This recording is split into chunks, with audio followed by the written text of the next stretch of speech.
বাংলাদেশকে স্বীকৃতি দানকারী প্রথম আরব দেশ কোনটা? আসলেই কি ইরাক নাকি আলজেরিয়া? আর পাকিস্তান যে বাংলাদেশকে স্বীকৃতি দিতে বাধ্য হয়েছিল, সেখানে আলজেরিয়ার যে মহান ভূমিকা ছিল সেটাই বা কি? আর বাংলাদেশের সাথে আর্জেন্টিনার সম্পর্কের হালচালটা আসলেই কেমন আমরা জানার চেষ্টা করব।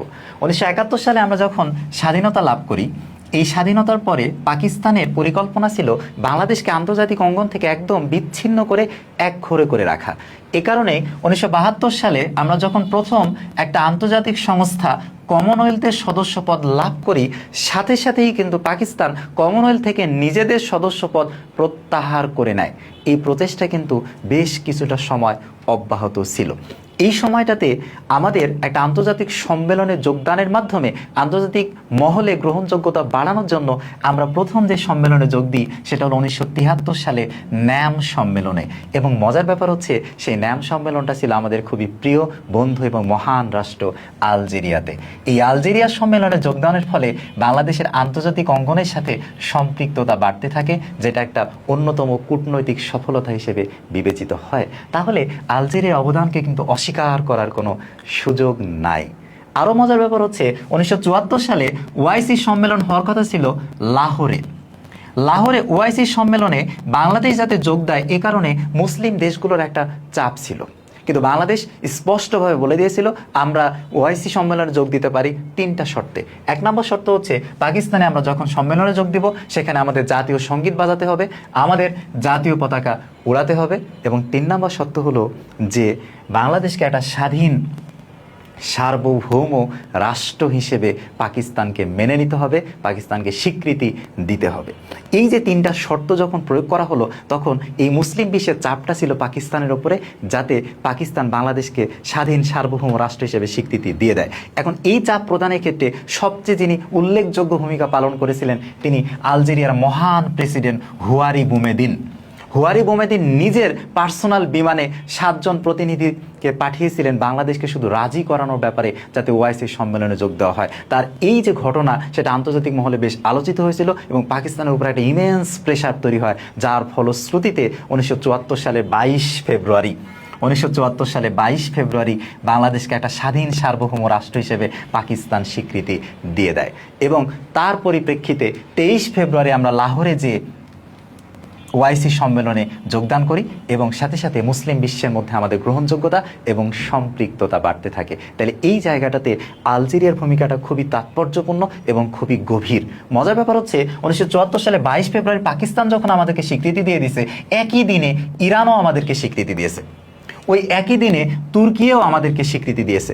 তাহলে এই যে পুরো বিষয়টা খুবই খুবই খুবই ইনফ্লুয়েন্সিয়াল এবং তাৎপর্যপূর্ণ কিন্তু ছিল বাংলাদেশের জন্য। আর মজার ব্যাপার হচ্ছে, আমরা সারা জীবন মুখস্থ করে আসছি বাংলাদেশকে স্বীকৃতি দানকারী প্রথম আরব দেশ হলো ইরাক।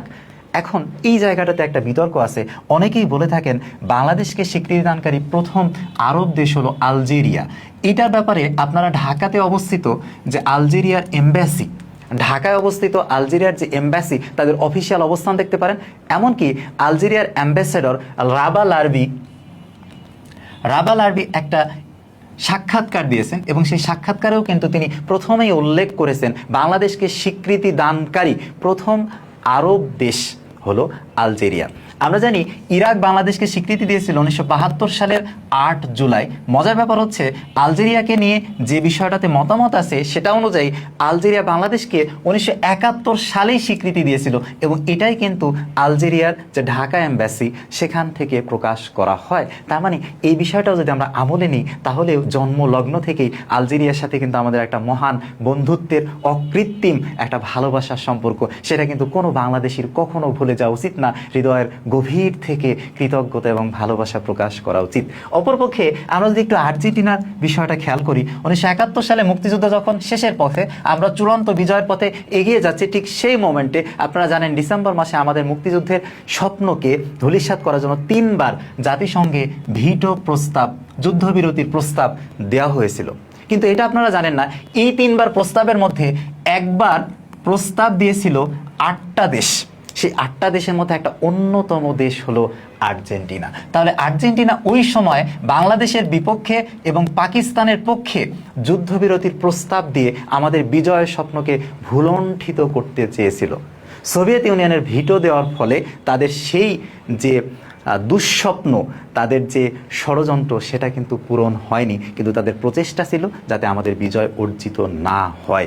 এ কারণে বিষয়টা কিন্তু আমাদের একটু খেয়াল রাখতে হবে। সাথে সাথে এই যে গাজায় নৃশংসতা চলতেছে, গাজা ইসরায়েলের যে যুদ্ধ, এই যুদ্ধের সময় যে কয়েকটা দেশ ইসরায়েলের সাথে গভীরভাবে পাশে ছিল, অকুণ্ঠ সমর্থন জানিয়ে এসেছে, তার মধ্যে একটা অন্যতম দেশ হচ্ছে আমাদের অনেকেরই প্রিয় আর্জেন্টিনা। এবং মজার ব্যাপার হচ্ছে, জাতিসংঘের পূর্ণ সদস্যপদ প্রাপ্তির ব্যাপারে প্যালেস্টাইনের পক্ষে এবং বিপক্ষে একটা ভোটাভুটি হয়েছিল জাতিসংঘের সাধারণ পরিষদে, যে প্যালেস্টাইনকে পূর্ণ সদস্যপদ দেওয়া হবে কি হবে না। সকলেই অকণ্ঠভাবে প্যালেস্টাইনের পক্ষে ভোট দিয়েছে এবং বিপুল ভোটে প্রস্তাবটা জয়ী হয়েছে। মাত্র 9টা দেশ প্যালেস্টাইনের বিপক্ষে ভোট দিয়েছে। এই 9টা দেশের মধ্যে একটা অন্যতম দেশ, একটা প্রধান দেশ হলো আর্জেন্টিনা। তাহলে এই বিষয়গুলো কিন্তু ভুলে গেলে চলবে না। আবার আর্জেন্টিনার যে প্রেসিডেন্ট আছেন হ্যাভিয়ের মিলেই, আপনারা খুব ভালো করেই জানেন হ্যাভিয়ের মিলেই হচ্ছেন বিশ্বে নেতানিয়াহুর যে অল্প কয়েকটা ফ্রেন্ড আছে, খুবই ঘনিষ্ঠ ফ্রেন্ড আছে, তাদের মধ্যে কিন্তু একজন। তাহলে এই বিষয়গুলো চিন্তা ভাবনা করেই কিন্তু আপনাকে ডিসিশন নিতে হবে। তারপরে ডিসিশন আপনার, যেহেতু চিন্তা বিবেকের স্বাধীনতা সংবিধানে দিয়ে দিয়েছে, তাহলে সংবিধান অনুযায়ী আপনি চাইলেই যে কোনো দেশকে সমর্থন করতে পারেন। কিসের শব্দ শোনা হচ্ছে? এ হোসেন ভিডিও কর, আর্জেন্টাইন ফ্যান আসতে পারে, ভিডিও কর। ভাই তুই থাক, আমি গেলাম।